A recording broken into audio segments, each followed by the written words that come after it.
Ogoni people have finally exposed Wike and Bola Ahmed Tinubu over this their rascality they are doing in Rivers State.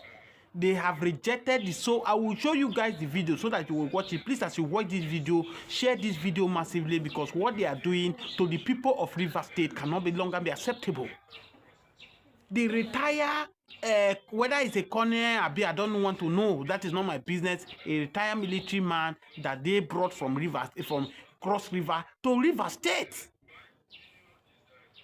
The lawyer have explained, you will watch this video and share this video, that this rascality they are doing in Rivers State must stop. Ogoni people now have decided that they never again, they cannot take it anymore. How will you impose this kind of man to come and conduct local government election for us? One, this man is not from Rivers State. Two, this man, we are in democracy in Nigeria, this man is not elected. Now that these people, you people will watch the video, please, as you watch this video, whether you are from River, in as much as you are in Nigeria, share this video. Because if you say, oh, I'm not from River, it's not concerned, it might come today to you tomorrow. I've said the time without number, whether it's 4 years or 8 years of Bola Ahmed Tinubu. Bola Ahmed Tinubu will not be president of Nigeria if Nigeria have never divided before then. Then if Bola Ahmed Tinubu leave today, Fulani man come as the president of Nigeria, he decided to cause crisis in Lagos State. And Fulani man, they brought Fulani man or whichever way that is not Yoruba to come and be a governor, to come and preside over Lagos State. How will you feel? You that is clapping for Bola Ahmed Tinubu and Wike with Akpabio now, to the rascality they are doing in Rivers State. We thought after the settlement that Bola Ahmed Tinubu have settled them, that everything has come to an end, that Fubara will become to office. What are they still delaying? Why didn't they allow Fubara to conduct this local government election? Since the Wike have said, okay, I've forgiven Fubara, where is my son? Why are they allowing this sole administrator to conduct local government elections? Please, maybe I might be wrong. Please drop it on the comment sections. You will watch this video. As you watch this video, share this video. I've put video on this channel where a riverman was saying the rascality allegedly that Akpabio have 5 local government is controlling, that this man that they put there is an ally to Akpabio. That Wike and Akpabio, both this man, they are the ones sharing the resources of River State. I'm not the one that will show it. It's there. The video is there on this my channel. Watch it and see it by yourself. Allegedly, that's what the man have said. Watch this video. As you watch this video, please share this video. I'm coming back to analyze it for you. Trail the proposed local government election in Rivers State, with critics rejecting the process as unconstitutional and a betrayal of democratic principles. They describe the imposition of a retired military officer as sole administrator as a throwback to authoritarian rule, warning it erodes civilian authority and undermines indigenous self-governance. For the Ogoni people, this is more than politics. It is about identity, resistance, and the fight to determine their own destiny. Well, to discuss this, I am joined by Dr. Goodluck Igbo, the President, Ogoni Central Indigenous Authority. Thank you for your time, sir. Good evening, and thank you for having me. Now, let's get straight to it. How does the imposition of a sole administrator undermine Nigeria's, constitutional provisions, particularly as regards local government autonomy? Yeah, thank you. If you look at Section 171 of the Nigerian Constitution, the emphasis is on electoral process, and the imposition of a sole administrator on Rivers State violates that section of the Constitution. So to start with, it's completely unconstitutional and undemocratic. Doctor, okay, I thought I lost you for a moment when it comes to the audio, but if you can hear me, let me also, find out if the OCIA calls the planned elections, internal colonial rule. Is this merely political rhetoric, or does it highlight a deeper constitutional crisis in Nigeria's federal system? It highlights a deeper constitutional problem and also a lack of constitutional order.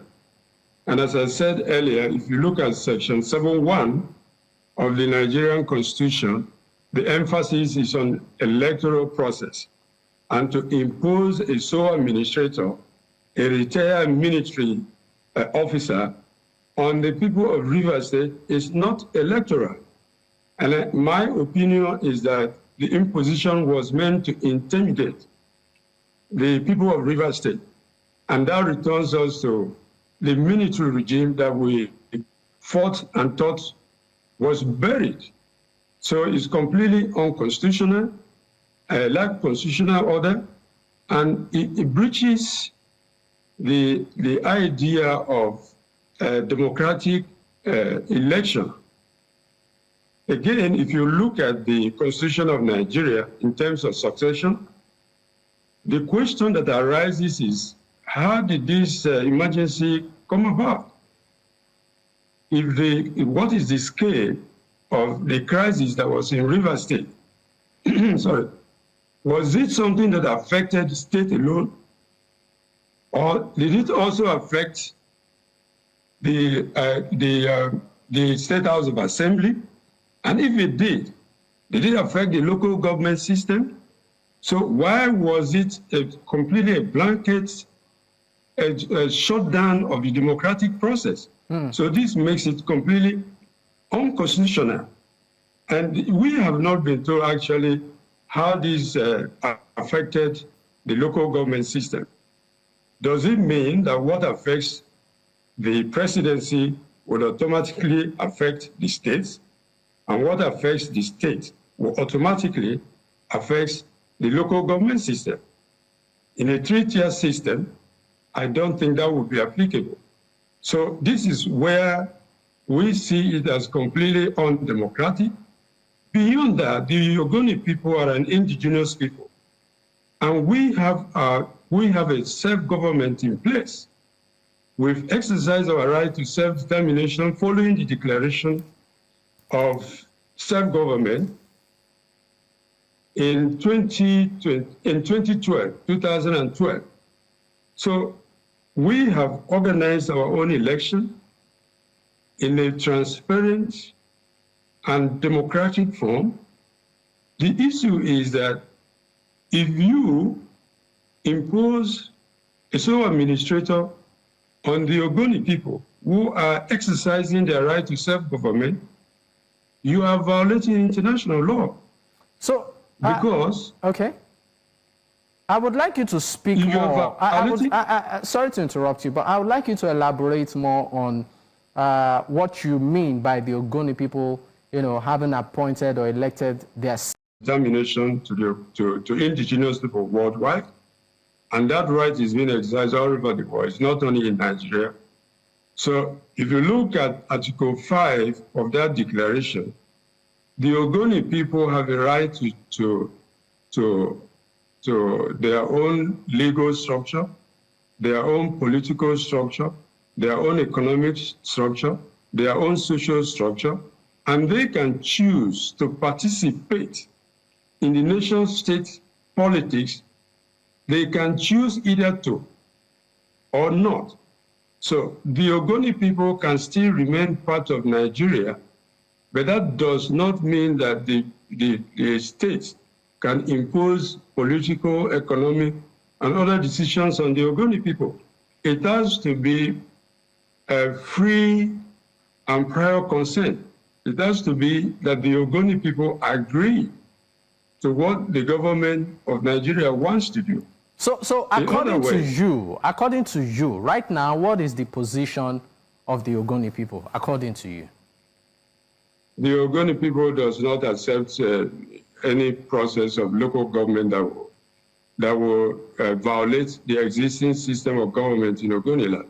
The government that exists in Ogoni now is self-government of the Ogoni people, based on the United Nations Declaration on the Rights of Indigenous People, based on the Ogoni Bill of Rights, based on nature's law.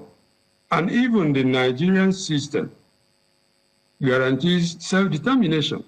And so any attempt to impose local government election on the Ogoni people is tantamount to internal colonial rule.